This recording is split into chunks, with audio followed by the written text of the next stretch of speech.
Are the Catholic faith and its virtues still relevant in our culture today? The new evangelization begins with us assessing the relevance of the Catholic faith in our own lives. We'll talk about that and trying to do that assessment tonight. So please stay with us.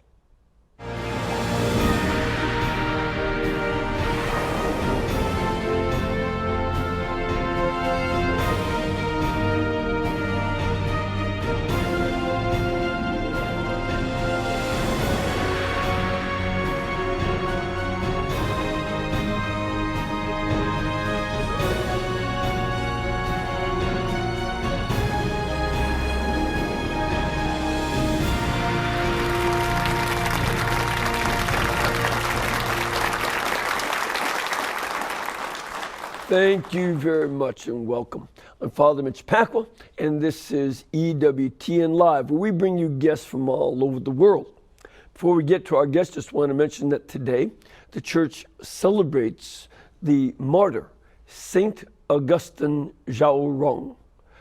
He and 119 companions, 87 of whom were Chinese Catholics, and 33 were missionaries from the West, a variety of different denominations, were all martyred.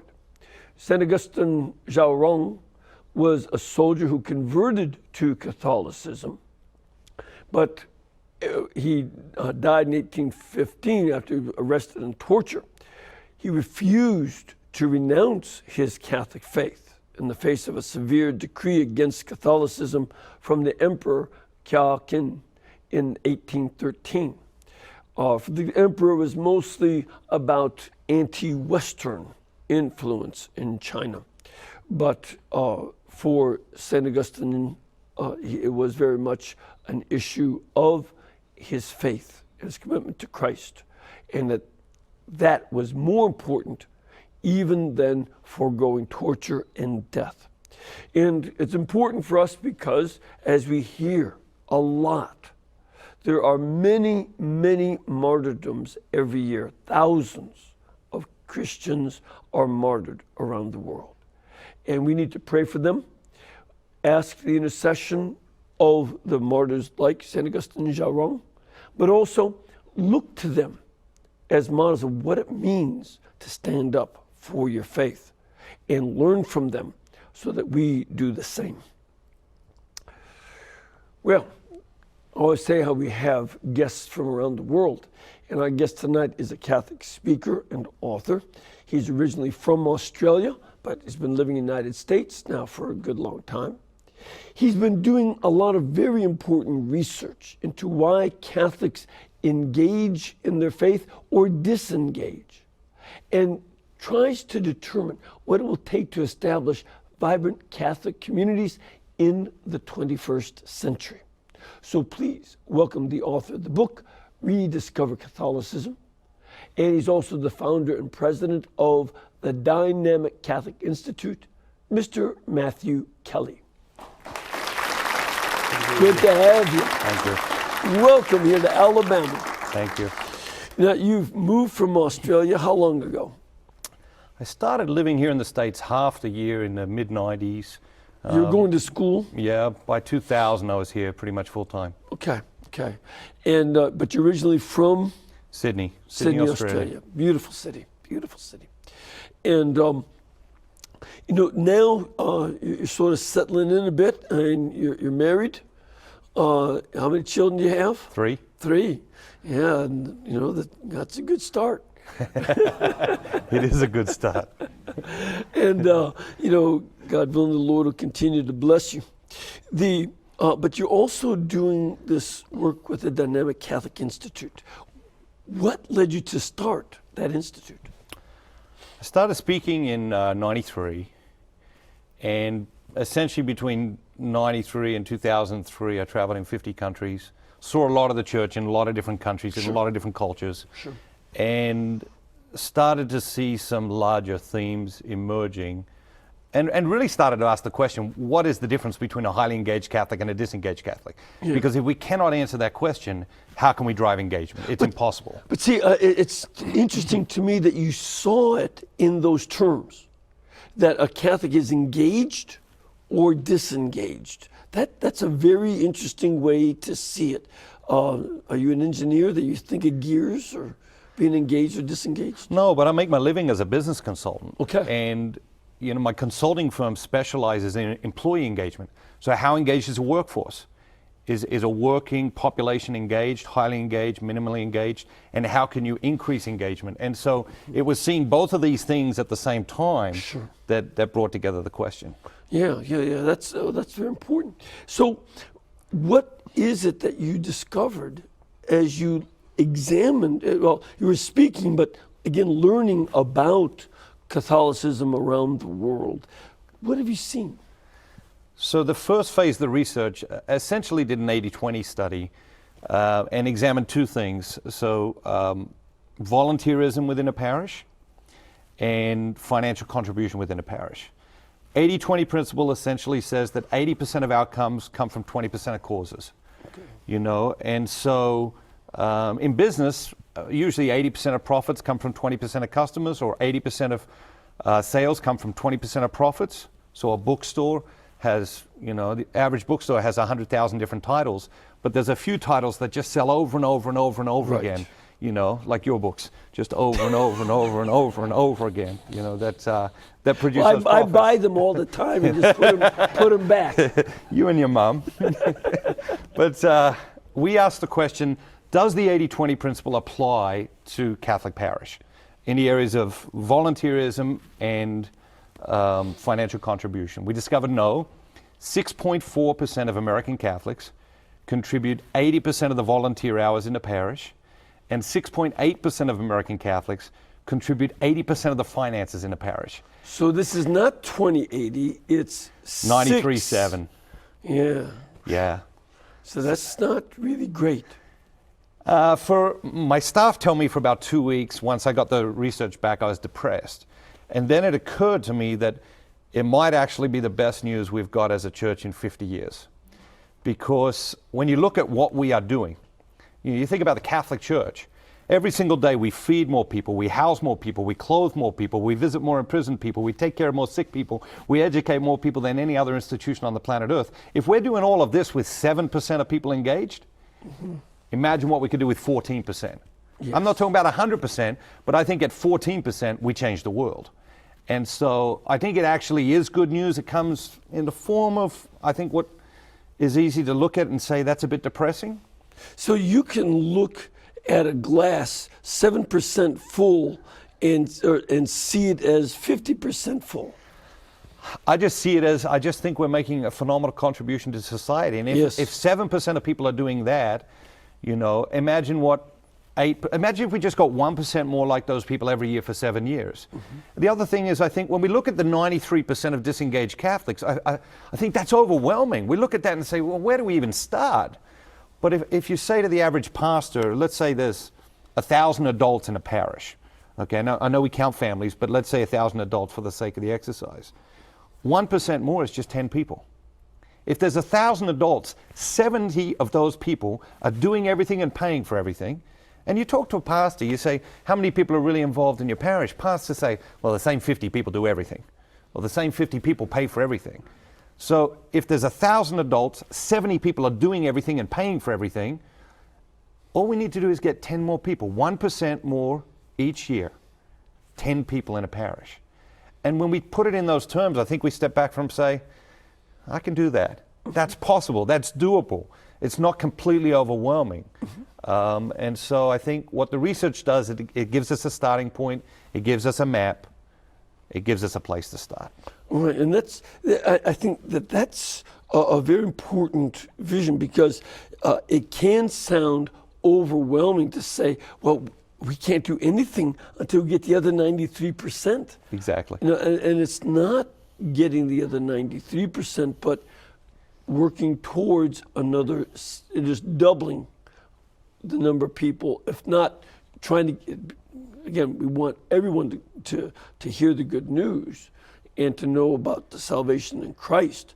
But in terms of actively involved in the church, if we can get up to just twice what we have now, we'll be in great shape. And we have to think about it in terms of our resources. We have limited time, we have limited energy, we have limited resources, we have limited talent, and the best way to reach the person in the 100th percentile is to work toward them 1% at a time. Because every percent you take on board, that 1% brings you the next 1%. Yes. See, and I think that's a very important model, because I remember a lady I knew many years ago who said, well, I don't want to do anything in terms of an apostolate in the church until I have myself totally together. And I said, no, that's not going to happen that way. You get involved now and with what you've got, and having this sense of the same thing with the whole church. With what we've got, we get this group involved, and that'd be a big carryover.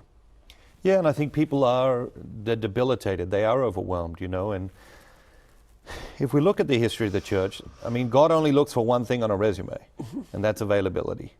He doesn't always use the most talented people. He doesn't always use the best educated people. He doesn't always use the people in positions of power and authority. That was the gospel today with the 12 apostles. They didn't meet any of those criteria, but that's how the church got started. And they changed the world, literally. Yep, exactly. And now here's the question. So we have this goal of growing to a point so that percent by percent we can get up to at least doubling the number of people who are actively engaged. Then the question becomes, how do we do that? What are some of the things that we should do from our part? I mean, there's the role of God's grace that is beyond anything that we can do and will far exceed what we do. And yet there are some normal means that we can engage in. What would you suggest? So the second phase of the research looked at what's the difference between the 7% and the 93%? What separates the 7%? How did they become highly engaged? And what is it in their daily life or their regular activity that keeps them engaged? And essentially what we came up with, what we call the 4 signs of a dynamic Catholic. Okay. The first sign is prayer. Okay, no surprise you ask Catholics, do you pray? They all say they pray. The 7% pray in a different way. Most people when they sit down to pray, they see what happens. And when you sit down to pray and you see what happens, usually nothing happens. And that's why people stop praying. When we did the research, when we did the interviews, we asked the 7%, and we were interviewing people that their pastor had identified as being part of the 7%. And one of the questions we would ask them is, okay, where do you pray? Oh, I pray in this big, comfortable chair in my living room. When do you pray there? 7 o'clock every morning. Okay, when you sit down to pray, what do you do? And they would just look at us. They say, well, I pray. No. We said, when you sit down to pray, what happens? When you sit down in that chair, what exactly happens? And they started to say things like, well, I take out my Magnificat and I do morning prayer. Or I read a chapter of the Bible. Or I pray the rosary, or I've got this John Paul II devotional, and I start with that. Or I've got this Fulton Sheen devotional, I start with that. The 7%, when they sit down to pray, they don't see what happens. They actually have a plan. And so they have a routine of prayer, and they have what we call a routine within the routine. So they generally pray at the same place, in the same time, in the same way every day. And when they sit down to pray, they've got a routine. And so that's the first sign. The second sign is study. They're continuous learners. They're constantly learning new things about the faith. They're watching Catholic television, listening to Catholic radio, reading Catholic books, listening to Catholic CDs, going on pilgrimages, going to retreats. These are the people who are continuous learners in the area of the faith. The third sign is generosity. They're off the charts generous. I mean, just off the charts. Time, talent, treasure, yes, but the generosity is much more creative than that as well. They're very generous in those areas, but the stories we heard in this area were just phenomenal. I sat down with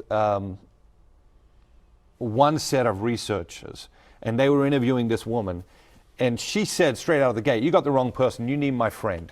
We'll say the woman's name was Mary, and we'll say her friend was Susan. So we said to Mary, why should we interview Susan? She says, she's my best friend. We work together as nurses at the same hospital. We go to the same parish. She's who you should be interviewing. We said, well, tell us about Susan. She says, she's the most generous person I know. I said, Well, tell us about that. Mary says, well, I just got done with a battle with cancer, and I was off sick. Hospital let me have a month off with pay, and then after that I had to have time off without pay. While I was off, Susan organized for the other nurses to work in my place. Every day someone would come in on their day off to work in my place so I could continue to get paid. We said to Mary, how long were you off work? 4.5 years. For 4.5 years, her best friend had organized a roster of other nurses to come in and work in her place so she could continue to get paid while she battled with cancer. And so that's the sort of creative generosity we saw. Sure. And the fourth sign's evangelization. Sharing the good news with other people, sharing the joy. You know, they've experienced the joy that God brought to their lives, and they want other people to experience that joy. Yeah. You know, it's I find it interesting because I'm sure some of the viewers just say, well, you know, they have this routine of prayer and they do this same routine every day. Doesn't that get boring? And one of my own responses would be, well, don't you have a routine for eating meals? Does that get boring? And presumably not. You know, and it's the same thing with prayer. This is a great place because the prayer also indicates not just techniques, but a vibrant relationship with Jesus. That's right. That's what's key. And when we reduce it to something transactional, then yes, it could become boring. But while it's a vibrant relationship, never. Yeah. And I've certainly come across many pastors as I travel around who have told me that they opposed having a Eucharistic adoration chapel in their parish. But some intrepid, creative, generous people, usually ladies, kept getting on his case. He did it. And he said, I can't believe I was so stupid and holding back, because as people pray, they don't get all turned in on themselves. They become so generous. This is one of the constant effects that they saw. And the data's clear now. I mean, 10 years ago we were sort of having the argument. 20 years ago we were definitely having the argument with people about Eucharistic adoration. But today the data's clear. I mean, you see vocations, you see more vibrant parishes, you just see it works in people's lives. And you see it helps people's lives to work better. And I mean, I talked about that in Rediscover Catholicism. As far as I'm concerned, that debate is over now. Yeah, exactly. You have to be an ideologue to be opposed to it. It's because it is something that this is where people have quiet to meet Jesus. And there's so little of that in our society. Yeah, exactly. Now, so it would sound then, based on this research, you would recommend that people become more prayerful. Yeah, I think it's interesting. The research showed that even among the 7%, 84% of those people said that nobody had ever taught them how to develop this routine of prayer. They sort of developed it by trial and error. You know, I think we read the Gospels, the disciples only ever made one collective request of Jesus: teach us to pray. Right. And I think it's the cry of every age. I think people need to be taught how to pray. You know, we have rich sacrament life in the church, but people need to be taught how to develop the daily routine of prayer. They're not just going to pick it up by osmosis. Right. They're not going to just pick it up, you know, culturally. They actually have to be taught how to pray. Right. And I think we've got some real work to do there. Right. But also, in terms of the generosity and the ongoing study and the evangelization, all of those would be the same. That this is what I imagine you would suggest, that we ought to be giving people ideas on how to do all four of these aspects: prayer, generosity, study, and evangelization. Yeah, and I would say, let's take a 4-year approach in a parish. Let's say this is a year of prayer. Let's say every ministry in a parish this year is going to focus on teaching people how to pray. By the end of this year, everyone in the parish is going to be taught how to pray. There's going to be nobody in the parish who has an excuse and say, oh, nobody ever taught me how to pray.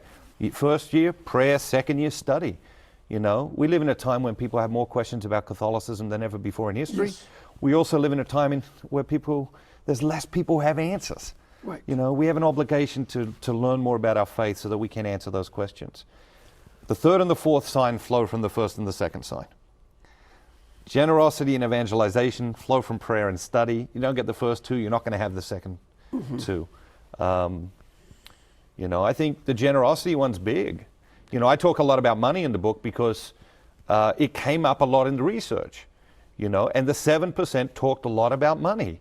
And in one of the interviews, I stopped the interview. I wasn't doing the interview, but I stopped the interview and I said to the guy, you know, let's stop talking about money. Let's talk about other aspects of generosity. And he said, no. I said, why not? He said, money's the most important thing when it comes to this. I said, why? He said, because money has a way of getting a hold of our hearts, okay, and then we're not available to God. He said to me, he said, and there's a reason Jesus talked about money more than anything else in the Gospels. You know, and at that moment, I'd never thought of that. And I'm sort of searching my mind, okay, is that true? Did Jesus talk about money more than anything else in the Gospels? You know, and I went back and I started to think about it and I started to research it. And the truth is, the reality is that as Catholics, we're not that generous.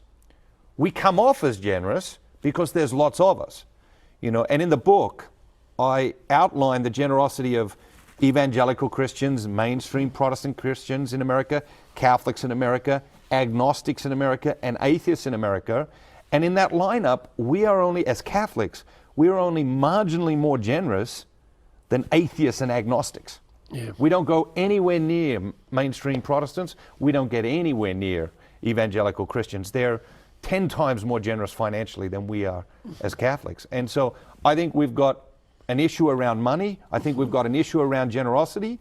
If Catholics tithed, we'd change the world, but we don't understand it. And I think part of the reason is I'm not sure we have a really fully developed theology of money. How would you mean? I don't think we talk enough about money. I think we're accused of talking about money all the time, but I don't actually think we talk enough about money. I think we need to teach people how to earn money, how to save money, how to invest money, how to spend money, and how to give money.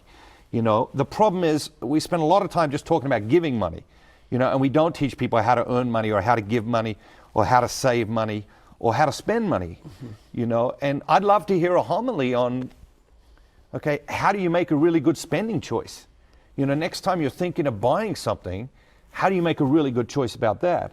I think if we start speaking to people about all of their money, I think we will become a much more generous church. Yeah, you know, we have only one program on Saturday mornings about money, but you're probably right that, you know, I know a lot of us clergy are intimidated from speaking about it and from asking, because you hear people, oh, that's all I ever do is talk about money. When it's not the case, and it's just the same thing that you oftentimes hear. People will say, oh, those priests, all they do is talk about hell. And you hardly ever hear sermons on hell. Matter of fact, I've been doing more of it. I figured, you know, in the old days, there are sermons on hell, and people, you know, paid attention. But now you don't hear them, so what do? They go see horror movies and have to pay $10-12. We used to do it for free. You know, this is crazy. So this is something that, you know, that with the money part, we just don't do that much of, and it's something that we definitely need to see, that integrated sense of this is one of the ways you have your gifts. How do you use it? Absolutely. Now, how do you recommend that we start inculcating this? Because I know one of the things you yourself experienced a good deal of your own process of conversion in your adolescence when you were a teenager. But today we see that, you know, a number of our teenagers go to catechism until they're confirmed, and then they stop. And so they're not doing that part of learning that you were talking about, that ongoing education about the faith. And so what do you suggest? You know, that's obviously a big a moment of passion for me, because we've spent the last 5 years developing a confirmation program. And one of the things I discovered in developing that was, if a Catholic is baptized as a child, there's really no moment in the catechetical development of a Catholic where we ask that person to make a choice for Christ and to make a choice for the church. at every moment in the catechetical development of a Catholic, if they're baptized as a child, we assume that they've made a choice for Christ and they've made a choice for the church, and they haven't. So we're operating on a false assumption, and I believe that is really limiting us, you know. And so when we develop the confirmation with one program, exception. Yep. The one exception is on Holy Saturday and the Easter Sunday at the Vigil, and at Easter Sunday, instead of the creed, we priests ask in the Roman Rite the baptism questions, and one of it is to make sure that we don't just do that by rote, but your point is very important. Each year, when there's a bigger group of people there, ask me, do you believe in God the Father Almighty? Do you believe in Jesus Christ, who is born of the Virgin, and so on? And you go through the basic, and they're supposed to respond, I do. But that's the one time a year that we do that. And we need to call people to a more serious response to that. No question. Matter of fact, one of the things I like to challenge people, do they know the date of their baptism and celebrate it? And do they know the date of their first Holy Communion when they invited Jesus in their heart? Do you remember that date? And do you recall it and celebrate it? That would be another way to pose this challenge. Now, in your catechism class for confirmation, how many years does that cover? Is that just 1 year, or how do you do that? So the confirmation programs, it's built around 72 short films. And the films can be broken up because confirmation classes are different all across the country. Sure. Some people have 6 weeks, some people have 3 years. So the way we designed the program was so that it could be broken up and used in a variety of ways in a variety of dioceses, depending on the way they do confirmation. But essentially, I think the essence of it is we have to have a conversation. I think all of evangelization is a conversation, and we have to engage our young people in a conversation about the genius of Catholicism. Do you have a book that goes with these videos? Yeah, so there's a workbook, there's a leader guide, there's the videos, there's an app for the smartphone, there's an online version for parishes. Every parish in America can get it for free. You know, that's Is one that thing. right? Yeah, our donors paid for it. Every The parish in pastor, America. start listening to this. He's offering it for free. He's not handling anything here. Let me give where they can go, because it's they can contact this at the Dynamic Catholic Institute, correct? And you can either go to dynamiccatholic.com or call them 859-980-7900. So 859-980-7900. Pastors, secretaries of the churches, start writing that number down, because the price is very good. But it's to get across this need.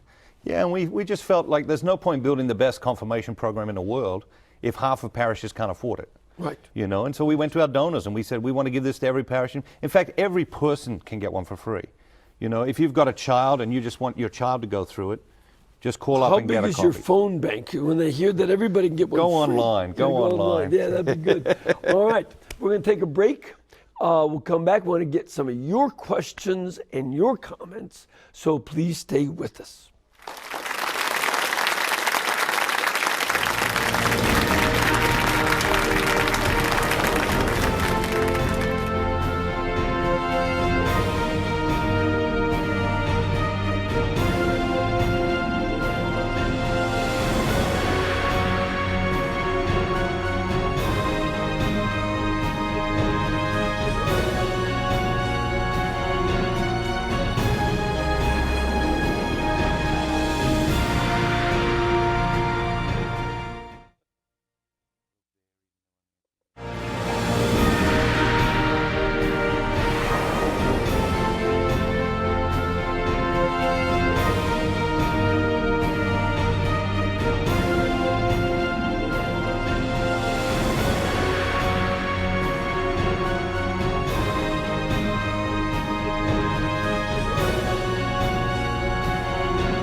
Thank you and welcome back. First of all, I want to mention that we have a lot of folks here from different parts of the country. Big group from Owensboro, Kentucky, wonderful town, and Texas and a few other places. And we'd love to have you come and join us too. So if you can, please contact our pilgrimage department. You can call them at 205-271-2966 or go to the website EWTN.com and they'll give you all kinds of information about the scheduling of masses, programs you can be in the audience for, tours of the studios, directions up to Hansville to go see the convent, the Shrine of the Blessed Sacrament. And of course, they'll give you information about places you can stay, whether you come as an individual, a group, or a family. They're happy to help you, plus good places to eat. We got to get some fried green tomatoes down here and good barbecue. We got hamburger heaven. So it's all good stuff. You ready for some questions? Sure. All right, let's get it. We'll start off with Jim. Hello, Jim. Hi. Hi, where are you from? Where are you from? Good, Mr. Kelly. Yeah? With all the people who broke away from the Catholic Church and got away from the Lord, don't believe in the Lord anymore, how does he propose to reintroduce them to the church? All right. So how do you reintroduce people to the church if they don't even know much about the Lord anymore at all? I think that's a tough one. People leave for a reason, and so they generally have questions. A big fan of John Paul II. He was one of my great heroes, and one of the things he taught me was through a book he wrote, Crossing the Threshold of Hope. Yes. And the origins of the book was that he was meant to do an interview. He couldn't do the interview. It was a television interview. He couldn't do the interview. He was sick. And so the interviewer sent him a letter saying, sorry, he couldn't do the interview. Here are the questions I was going to ask you. And John Paul II, in his spare time, I don't know what spare time he had, but in his spare time, he wrote answers. And I think in that, what he taught us was people deserve answers to their questions. Yes. And not just catechism answers. Catechism answers are good, but people deserve and people want deeply personal answers to their deeply personal questions. Like my dad used to say, you got to scratch them where they itch. That's exactly right. That's the theological way of saying it. That's one of the things. But that also means we have to be able to know what the catechism says and the scriptures say. We either have to have the answers or know where to get the answers. And then be able to respond authentically to that person. Exactly. Again, scratch where they itch. Let's take another question. Father, where are you from? Hello, Father. I'm from the Atlanta, Georgia area. Oh, good to have you. With the You're SALT welcome. community. Thank you. Just down the road. Yes, I drove here actually. Yes, see? Father and Mr. Kelly, I'm concerned about the level of joy in our parishes. It's a fruit of the Holy Spirit. And this present Pope seems to be the most joyful Pope or most joyful man I've ever seen. He says, you Catholics, you can't be sad. My first word to you is joy. So I was wondering, how can we approach evangelization from the point of view of joy? How can we make our liturgies, our parishes, and our pastors more joyful so it doesn't seem like a funeral mass on Sunday? There's something joyfully, we have good news, something wonderful to celebrate. Where does joy play into all of this? I think it's a great question. I think if you're walking down the street and a complete stranger smiles at you, you naturally smile back. But someone has to start that, and so I think sometimes we just got to smile at each other. We've got to become a people of welcome. Most churches, every Sunday there's a fire drill. Have you noticed everyone sits on the edge of the pews? That's because there's going to be a fire drill, and they want to be able to get out of there as quick as possible. Mm-hmm. That's not a welcoming position. If you walk into a church and there's someone sitting on the end of every single pew, and that's the first time you're in that church, you don't actually feel welcome. And so I think welcome and joy go together. And when we become a people of joy, we'll also become a people of welcome. One pastor that I used to help out at his parish in Nashville, Father Alan Cunningham, great pastor. He put a sign over the last 2 pews. It said these 2 pews are reserved for every individual who has need to fear the presence of God. They were never full. Everybody sat up front. Let's take another question from our studio audience. Deacon, where are you from? Good evening, Father. From the Archdiocese of Newark, New Jersey. Great, good to have you here. Welcome. Good to be here. Thank you. So my question is, how would you market this, besides the obvious, free, to the reluctant pastor so that we can increase the activities within our parish and bring more people not only into the pews, but get them actively involved and engaged in living their faith? Pope Francis recently said that our faith is to be lived out. It's not a 45-minute or an hour appointment once a week on a Sunday. So what strategy would you recommend to the reluctant pastor? Yeah, I think the first thing is we got to be mindful that pastors are under incredible pressure. Yes. They're being pulled in 100 different directions, and every idea seems like a good idea in isolation. But when you put that idea into the mix of everything that's already going on and limited resources, then pressure comes to bear on ideas, I think if we're talking about the confirmation program, for 50 years, 100 years, there's been no video content for confirmation. 1 million kids get confirmed every year. 85% of those kids now stop practicing their faith within 7 years of being confirmed. We got to do something different. We got to try something different. Do anything, try anything, but we got to do something different when it comes to confirmation. And I think that's probably how I'd pitch it to a pastor, and just get them to try it. When it comes to other things, we talked about the 4 signs of a dynamic Catholic. I think we've got to make space. I don't think you can go up to your pastor in the sacristy 5 minutes before Mass is going to start and say, Pastor, hey, I've got a great idea. I think you've got to invite him over to your house, have a barbecue, have a beer, and have some time, have some space for these conversations to develop. Okay. Let's take another call. Hello, Dan.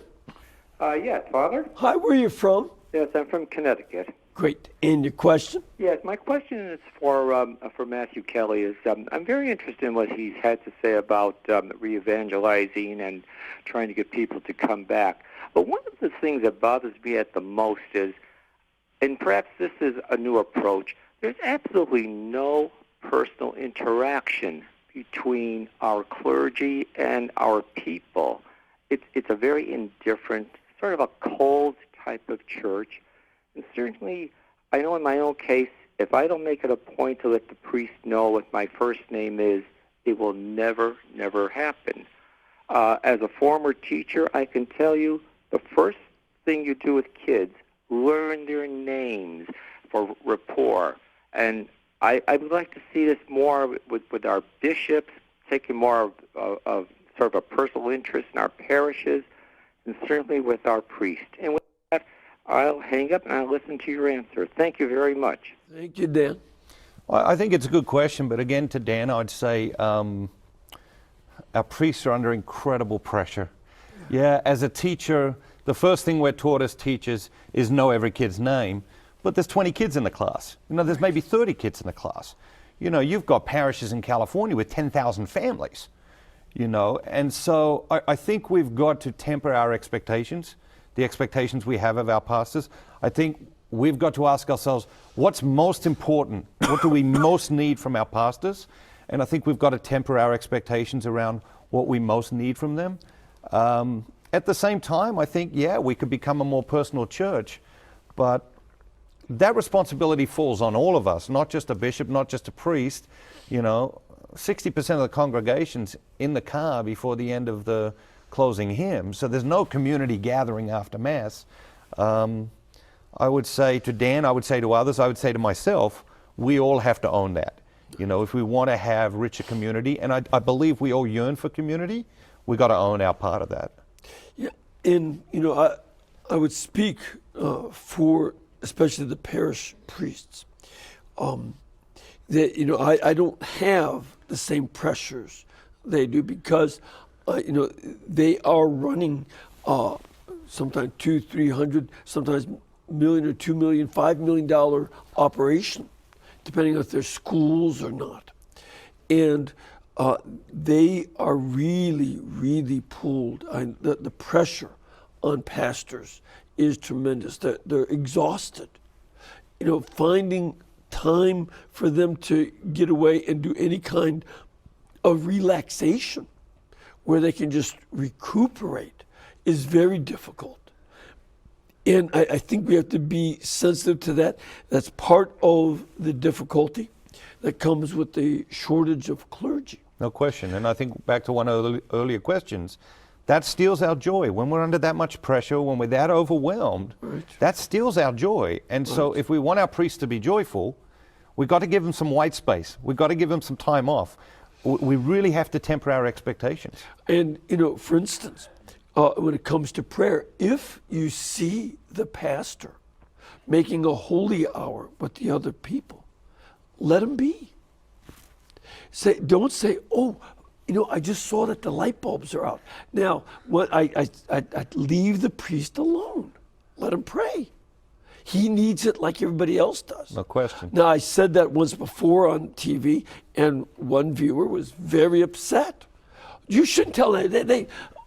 I said, look, if somebody's dying, of course, interrupt him, but let him pray so that he can have the same relationship that is the start before you do the studies and the generosity and the evangelization. He needs his own time with Jesus.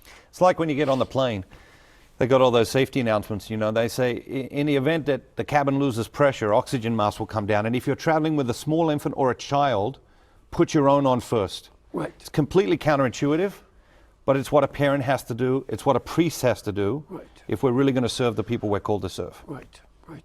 So that's these, you know, and when you tell the priest about a great new program like this confirmation program, start off said, Father, I would like to head up this new program.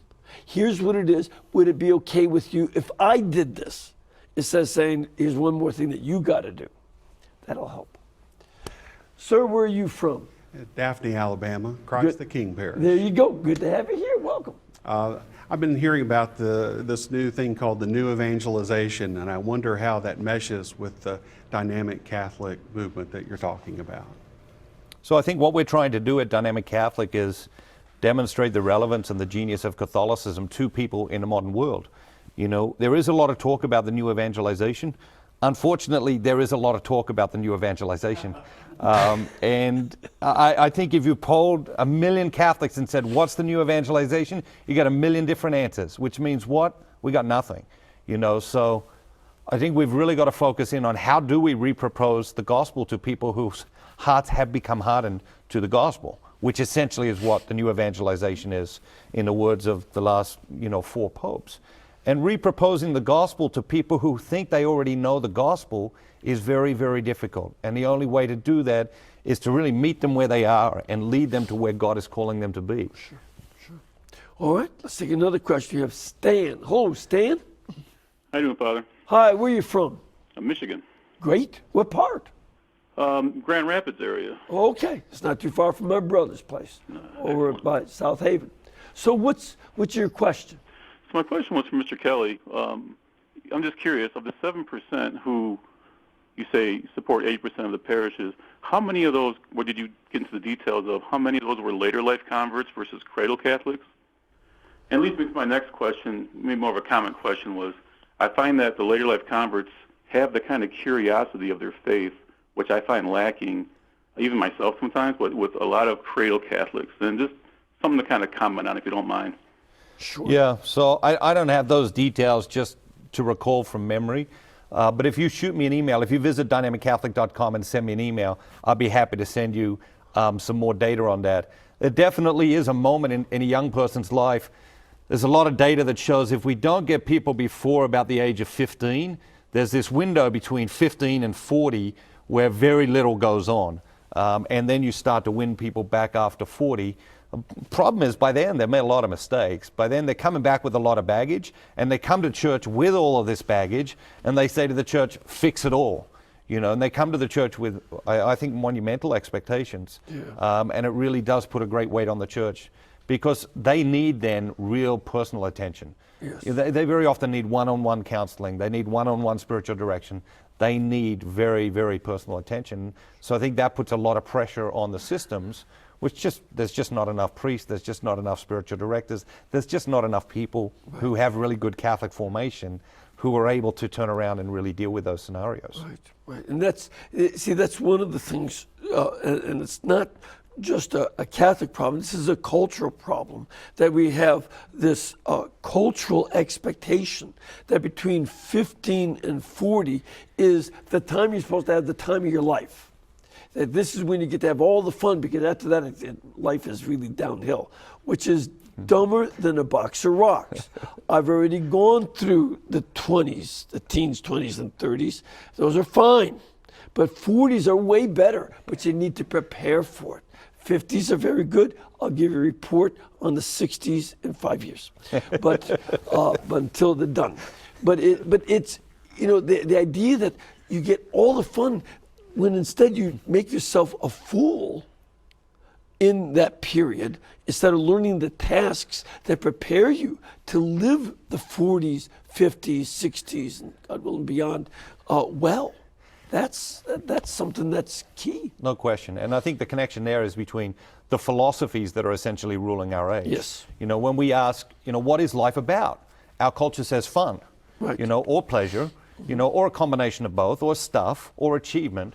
And right. so, when we ask the question, how is the best way to live? In fact, the real problem is we're not even asking the question anymore. I think the great minds of every time have asked the question, and not only asked the question, but been obsessed with the question, how is the best way to live? Our culture doesn't even ask the question. We've decided that the best way to live is how anybody wants to live. And the best way to live for you is different from the best way to live for me, and you leave me alone and I'll leave you alone. And in the process, it's all falling apart. Right. Because that leads to necessarily a system that says my self-interest is obviously the most important thing around. Well, then it's just a world of isms. Exactly. Individualism, hedonism, minimalism, materialism. I mean... Dumb-ism.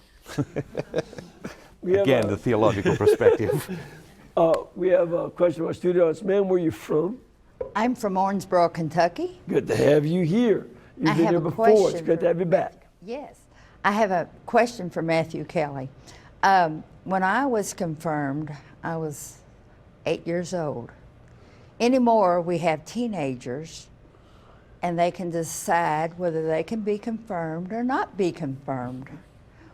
What age do you recommend? Well, that's a raging debate, I think. There is some people pushing for what would be called the restored order, so to confirm children before First Communion. Most dioceses, the majority of dioceses in the U.S. confirm kids between the age of 12 and 15.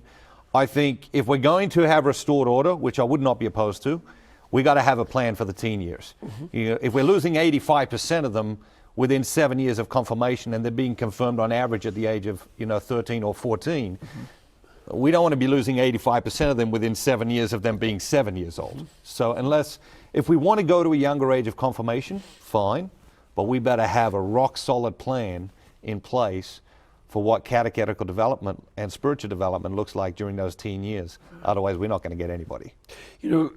In the Maronite Rite, we bestow chrismation at baptism. So they receive baptism and chrismation, which is confirmation in Latin rite. And you're right, you have to do other things in terms of their involvement in Mass, after Mass, that they provide, for instance, meals and things, and catechism for them at their age group, other activities, because they need to be part of the community, which they are. And so that's very important.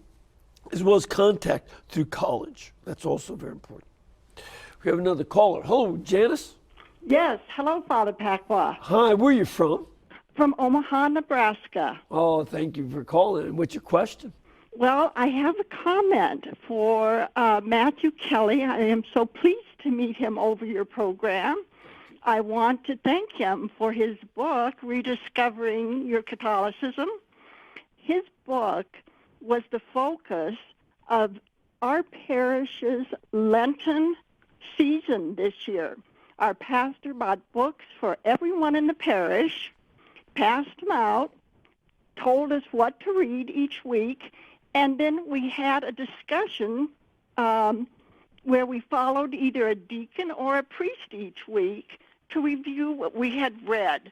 It was a wonderful Lenten season, an incredibly different one than I have ever had, and I want to thank him for that. Well, thank you very much for calling with that. See? It's my mom. She doesn't talk funny like you do. She's been practicing all week. No, that's great. As a matter of fact, we have copies of your book for everybody in our audience. You are the first author to do that.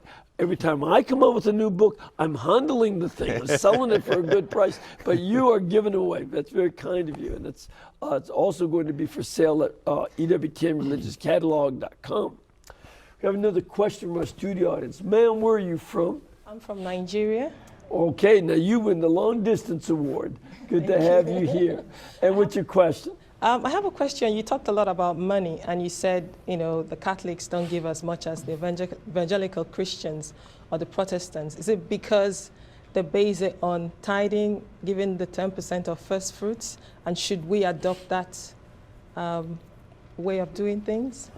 It's a great question. I started speaking and writing when I was 19, and so I've been involved in full-time ministry for more than 20 years. And I invited a priest to come to a retreat I was giving about 10 years ago. Okay. And for the last talk at the retreat, I said, okay, you give the last talk, anything you want, it's all yours. And he talked about tithing, and he challenged everybody in that room to tithe. And what he said to them, he said was, I want you to go home from this weekend. I want you to get out last year's tax return. I want you to calculate what percentage of your income did you give to church and charity last year. He said, and then what I want you to do is I want you to give 1% more this year. And I want you to give 1% more again the next year and 1% more the year after that. And so I was 30 years old at the time, roughly. I've been involved in full-time ministry for a decade. Nobody had ever challenged me to tithe, and I think that's pretty common in Catholic circles. I went home, I got my tax return out, and I'd given 3%. And the year before, and I said, okay, I can do this. I'll do 4%. And I ended up, I think, doing 5 or something like that. And I kept increasing it each year. My wife and I, we sit down every year. We say, okay, how many more percent can we do? And we increase our tithe every year. I had breakfast last month with Rick Warren. I was just going to bring him up. Rick and his wife do a reverse tithe. They give 90% of their income and they live off 10% of their income. And my wife and I, we talked about that. And what I would say is that we have a real responsibility to give. We have a spiritual need to give. Go home, get your tax return out. And calculate what percentage you gave last year. Give 1% more this year. Can you jump in and give 10%? Yeah, but you don't have to. Just little by little, God leads us along the path, and it's powerful, and tithing is life-changing. There's a certain school of thought that wants the government to take care of all these problems. How's that working out?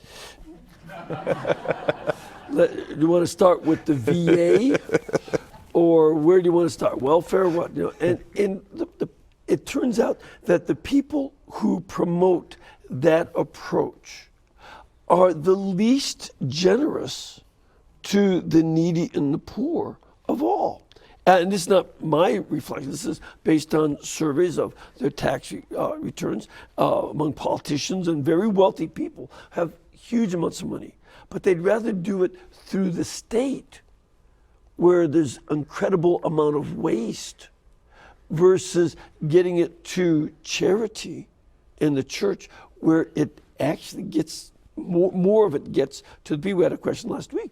How much of the money for the Indian and African American mission gets done? 100%. Goes to the people. So these are the things that we also should consider. Unfortunately, what we need to consider is that the time is up. I want to mention again, the Dynamic Catholic Institute, 859-980-7900 is their phone number, or go to dynamiccatholic.com. Matthew, thank you so much for being with us. Very It's welcome. a delight. Thank you for the generosity of giving these books to everybody in our audience.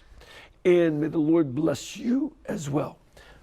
The Father, the Son, and the Holy Spirit. Amen. And, you know, you as an audience have been tremendously generous to us. You have made this possible so that we've grown over the last 30-some years from 200,000 homes to over 240 million homes, and all the radio and everything else. But we still need you to please keep us in between your gas bill, your electric bill, and your cable bill, so that we can pay our bills, especially during the summertime, where the bill collectors still show up. Thank you, and God bless.